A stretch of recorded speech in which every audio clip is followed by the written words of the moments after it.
Thank you, Peter Earl, for the very powerful uh, preaching of God's Word.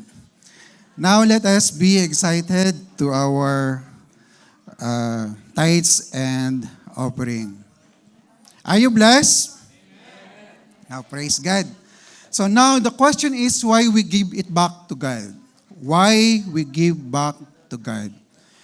So giving our tithes and offerings reflects a grateful heart that wants to give back to God a portion of what He has given to us. In reality, what is already His, no?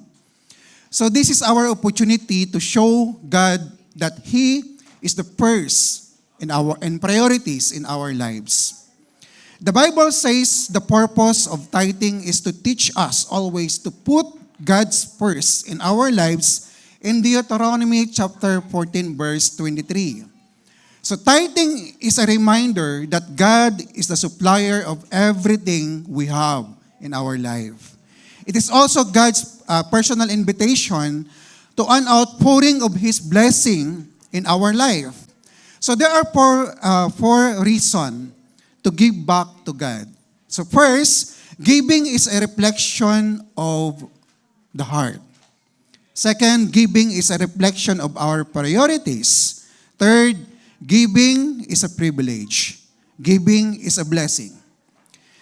First, giving is a reflection of our heart. In Matthew 6 verse 20, chapter 6 verse 20 to 21, store up for yourselves treasures in heaven. For where your treasure is, there your heart will be also. So in Matthew 6:20-21 underscores the importance of prioritizing eternal treasures over earthly ones. So Jesus advises storing up treasures in heaven where they are safe from decay, from flood, from the theft, rather than focusing solely on accumulating material wealth. So he teaches that our hearts follow our treasures, suggesting that where we invest our resources reflects our true priorities. So by emphasizing heavenly treasure, Jesus encouraged a shift perspective towards eternal values and spiritual investment, rather than placing undue importance on temporary possession. So second is giving is a reflection of priorities. In Deuteronomy chapter 26 verse 1 to 2, when you have entered the land of the Lord your God is giving you as an inheritance and have taken possession of it and settled in it, take some of the first fruits of all that you produce from the soil of the land and present them to the Lord your God. So Deuteronomy chapter 26 verse 1 to 2 provides a foundational principle for the practice of tithes and offering, emphasizing gratitude, obedience, and acknowledgments of God's provision. Church, as we reflect on this verse, we are reminded of the timeless principles of gratitude and obedience in our giving. So this passage teaches us several key lessons. There are three lessons. First, gratitude. Gratitude, the act of bringing the first fruits before the Lord, is an expression of gratitude for His provision. It is a recognition that all we have comes from God and belongs to Him. Second is obedience. The Israelites were obedient to God's command to bring the first fruits even before they fully settled in the land. On that verse, Similarly, we are called to obey God's commands regarding tithing and giving, trusting in His faithfulness to provide for our needs. Third is acknowledgement of God's sovereignty. So by presenting the first fruits before the Lord, the Israelites acknowledged His sovereignty over their lives and the land. So in the same way, our giving is an acknowledgement of God's ownership and lordship over all that we have in our life. So, third reason why we give is giving our tithes and offering is a privilege. So kanina, prayer is a privilege. Now, giving our tithes and offering is also a privilege. In 2 Corinthians chapter 8, verse 2 to 4, out of the most severe trial, their overflowing joy and their extreme poverty welled up in rich generosity. For I testify that they gave us much as they were able, and even beyond their ability. Entirely on their own, they urgently plead with us for a privilege of sharing in this service to the saints. Okay? In 2 Corinthians chapter 8, verse 2 to 4, we witness the remarkable example of Macedonian believers who, despite facing severe trials and extreme poverty, demonstrated an overflow of joy and rich generosity. So their sacrificial giving went beyond what anyone could expected.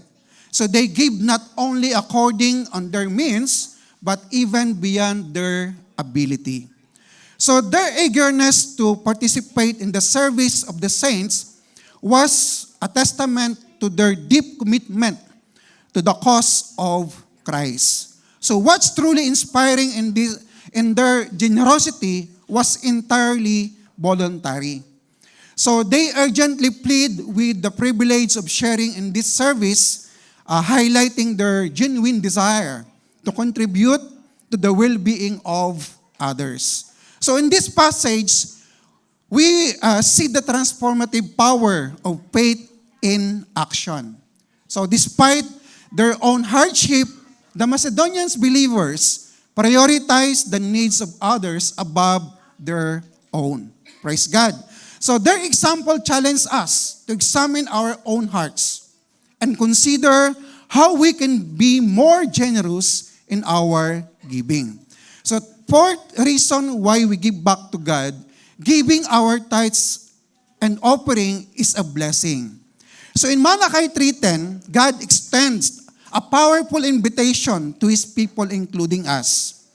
So we can read Malachi 3:10, bring the whole tithe into the storehouse, that there may be food in my house. Test me in this, says the Lord Almighty, and see if I will not throw open the floodgates of heaven and pour out so much blessing that you will not have room enough for it.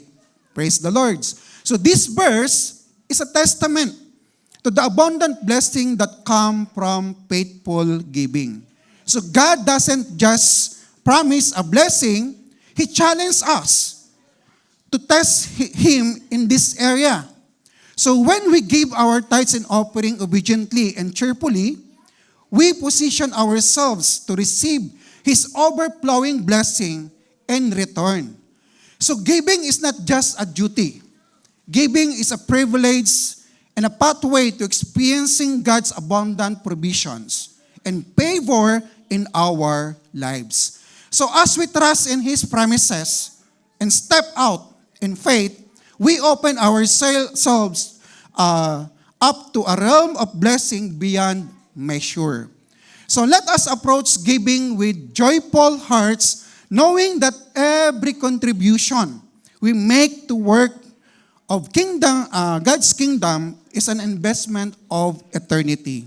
So let us give generously, knowing that God is faithful to honor His word and pour out blessings that far exceed of our expectation. So brothers and sisters, as we embrace the principle of giving as a blessing, may we experience the joy of being conduits of God's grace and provision to others. So, and may our lives be a testimony to the goodness and faithfulness of our Heavenly Father. Amen?